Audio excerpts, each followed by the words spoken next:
எனது இனிமே செபியோடைய தலைவர் நம்ம மாதவிபுரி போச்சு இல்லையா? ஆமா, செபியோடைய ரூல்ஸ் பிரகாரம் ஒருத்தர் செபியோடைய தலைவரா வெறும் 3 இயர்ஸ் மட்டும் தான் இருக்க முடியும். அந்த வகையில February 28 நம்ம மாதவிபுரி போச்சுடைய காலம் நிறைவடையுது. இப்ப இதுக்கு அடுத்ததா பஞ்சாப் மாநிலத்தை சேர்ந்த துஹின் காந்தா அவர்கள் தான் செபியோடைய தலைவரா இருக்க போறாரு. இவர் இதுக்கு முன்னாடி இந்தியாவுடைய நிதி செயலாளரா இருந்திருக்காரு. இவரை பத்தி இன்னும் சொல்லணும் அப்படின்னா, இவர் இதுக்கு முன்னாடி ஒடிசா மாநிலத்துடைய நிதி செயலாளராகவும் இருந்திருக்காரு.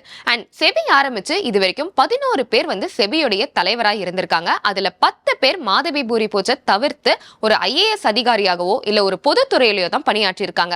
அந்த வகையில இப்ப நம்ம துஹின் காந்தா அவர்களும் ஜாயின் பண்றாங்க. இவர் 1987 ஒடிசா கேடருடைய IAS ஆபீசர். இவர் இதுக்கு முன்னாடி நம்ம இந்தியாவுடைய நிதி செயலாளராக இருந்திருக்காங்க. இது செப்டம்பரே அவங்கள அப்பாயிண்ட் பண்ணியிருக்காங்க. இந்த அவர் நிதி செயலாளராக இருந்த போதுதான் ஏர் இந்தியா ஒரு தனியார் நிறுவனமா நியமிக்கப்பட்டது.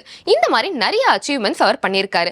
அவரை பத்தி நம்ம கேட்கும் போது மத்தவங்க எல்லாரும் என்ன சொல்றாங்க அப்படின்னா, அவர் என்னதான் ஒரு சைலண்டான பர்சனா இருந்தாலும் when it comes to rules அவர் ரொம்ப ஒரு ஸ்ட்ரிக்ட் ஆஃபீஸர் பா அப்படின்னு தான் சொல்றாங்க. ஸோ செபி லாஸ்ட் இயரே நிறைய ஒரு ப்ராப்ளம்ஸை ஃபேஸ் பண்ணியிருக்கு. இவர் தலைவரா மாற்றப்பட்டதுக்கு அப்புறமா அந்த ப்ராப்ளம்ஸ் எல்லாம் இவர் சால்வ் பண்ணுவாரு அப்படின்னு எதிர்பார்க்கப்படுது. நீங்க நம்ம துஹின் காந்தா அவர்களை பத்தி என்ன நினைக்கிறீங்க அப்படின்னு மறக்காம கமெண்ட் செக்ஷன்ல கமெண்ட் பண்ணுங்க. அண்ட் இந்த மாதிரி பிசினஸ் அண்ட் ஃபினான்ஸ் ரிலேட்டட் நியூஸை தெரிஞ்சுக்கணும் அப்படின்னா நானே விகடனை ஃபாலோ பண்ணிக்கோங்க.